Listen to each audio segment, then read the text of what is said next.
To the youngest country in the world. South Sudan is marking 10 years of its independence from Sudan. On July 9, 2011, South Sudan was established as the 193rd country in the world. But the birth of a new nation came with great challenges. And Friday's anniversary was a somber affair. People have been told to stay home due to the coronavirus pandemic. 1 decade ago, the people of South Sudan only knew one thing: celebration.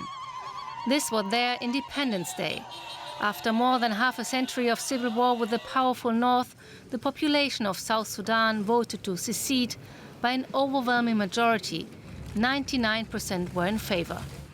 But the birth of the youngest nation came with a burden. For many generations, this land has seen untold suffering and death. We have been bombed, maimed, enslaved, and treated worse than a refugee in our own country. But we have to forgive, although we will not forget. But just 2 years later, civil war broke out again, with ethnic divides fueling the conflict. President Salva Kiir from the majority Dinkas sacked Vice President Riek Machar from the Nuer. Peace agreements between the two sides came and went. Almost 400,000 people died. Finally, in 2018, Kiir and Machar agreed to form another unity government. In 2020, they were sworn in as president and vice president. It will be our responsibility to restore people's lives and to inspire them once again to believe in the Republic of South Sudan. Yet widespread corruption and violence have hampered efforts to build a functioning country. South Sudan is poor despite rich natural resources. 1/3 of the population is displaced, 60% are dependent on food aid. Rampant inflation and natural catastrophes make the situation worse. But 10 years on, people are still yearning. We just need to change this leadership. All these leaders, our liberators, I think they must take the back seats and give the country to the young people who have the energy and who have the aspirations and the hopes for this country to take lead of this country. After 10 years of independence, South Sudan is still very much dependent on outside help. There's little to celebrate in Juba.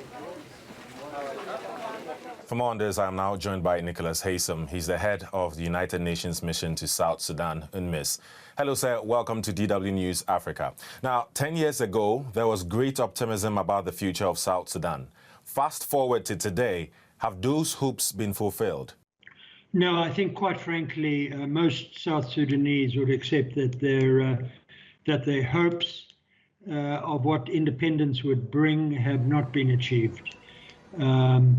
I think the function of this anniversary is really to remind people of those ideals and to put back on the agenda the hopes that they had for what independence might deliver for South Sudanese 10 years ago.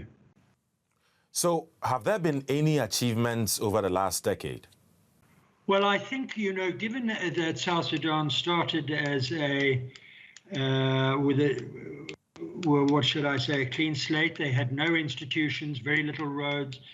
There has been some progress in standing up the state. I think most people would say not as much progress as they would have hoped for, but they also would have to take on board that South Sudan has gone through 2 civil wars in the 10-year period since independence.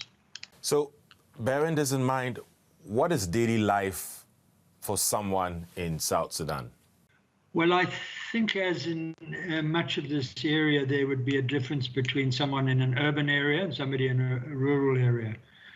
The particular concern that we have as the international community is the extent of food insecurity across the country and the very high percentage of South Sudanese who face not only food insecurity, but the real prospect famine. Some of the causes of that are natural in the sense that there's been flooding, but we're also conscious that some of the causes of the current food insecurity are man-made.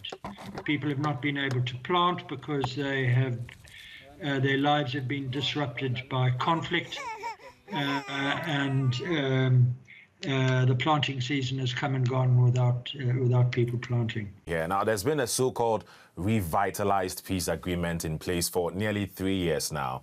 Is that making any difference? I think it has made a difference. We've seen a reduction in the levels of violence, at least politically inspired violence.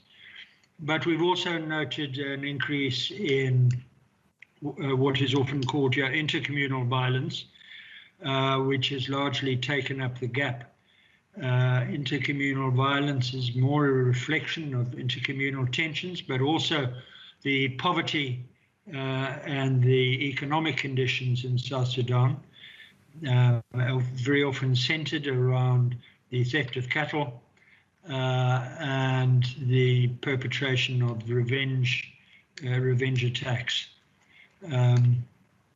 So we are trying to make a difference in that picture with our peacekeepers, but also through engaging elders and representatives of the communities in deliberating and agreeing arrangements by which communities can live together other than in the presence of armed police.